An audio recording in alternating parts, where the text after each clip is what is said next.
Hello everyone and welcome to today's video, which will be about how to receive spikes and where to position. So today with me are Dos Cantos and Viscosity. So Bis, can you just like stand in the middle and spike like cuts? Yeah, yeah, just keep spiking and then me and Dos will receive. Bro, don't use W tilts, bro. Yep. So usually guys, when you're playing twos, you and your teammate will both cover your own side. Let's say you're on the right and your teammate is on the left. Now, if your opponent is fighting in the middle, they have three options to fight from: right, left, middle. But let's say this, can you go to the left side of the antenna? Let's say like here, right, and you're on their side. Of course, you're gonna have to cover the straight, and your duo should cover the cut. Do a cut this. Yep.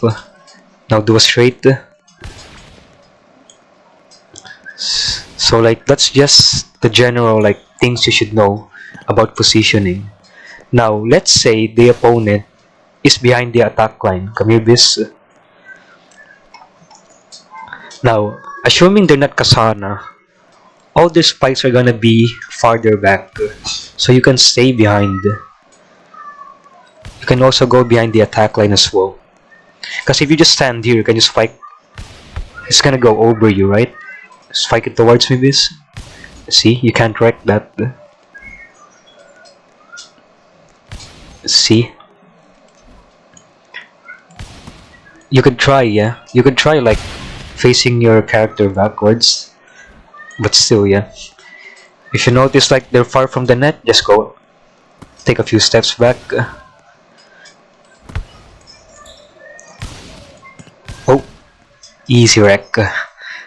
Now, Sano S-tilts are slower than most styles that have good S-tilts like TSH, Hidari, and Jinko, Kasana. So even if like they do an S-tilt, you can still catch it. Do S-tilts this, you can either walk backwards like that, yeah. You can catch it by walking backward. But of course, that's only if you anticipate it. Like even if you're here, you can still catch it. S-tilt this, yeah. Yep, see how I catch that. Now, let's say, how should you defend a third touch? Can you like go closer to the net this and then just spike? Let's say you're defending a third touch. One of you guys could cover with a jump set or a back block, either the cross or the straight, depending on where they are in the court. If they're in the middle, it's a bit. You should probably just cover the straight. Actually, you should probably just cover the straight always. Like, let's say, come here, bis. If you're jump setting or back blocking the third touch, where should your teammate position? Here, right? Now come to this side disc, and thus you should be the one back blocking. Or jump set the straight.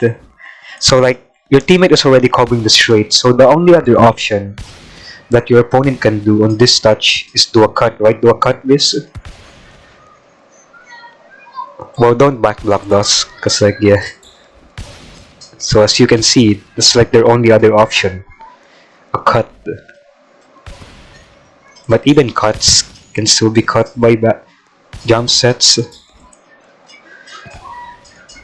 So like yeah, that's pretty much the gist of it. But usually you just never wanna dive.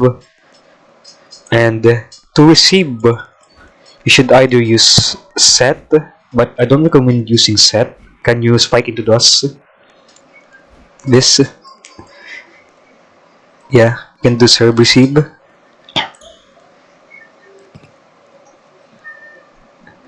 Like to receive, you just should probably just yeah. Those there use low power bump, but you can use set to receive as well. Like yeah, I use set. That height is pretty good, right? You can also use low power bump. It's fine. If you're a setter style, you should probably use low power bump because setter styles when they receive set, the ball goes high. Unless you're Taicho, you can use set receive. So let's do a recap. So now we know that positioning matters a lot, but you should also like see the habits of how your opponents fight, right? Like you can read their body somewhat and where they're aiming, but like sometimes good players will just desync every time, and you can't really read that, right? So, but if they desync, can you desync this?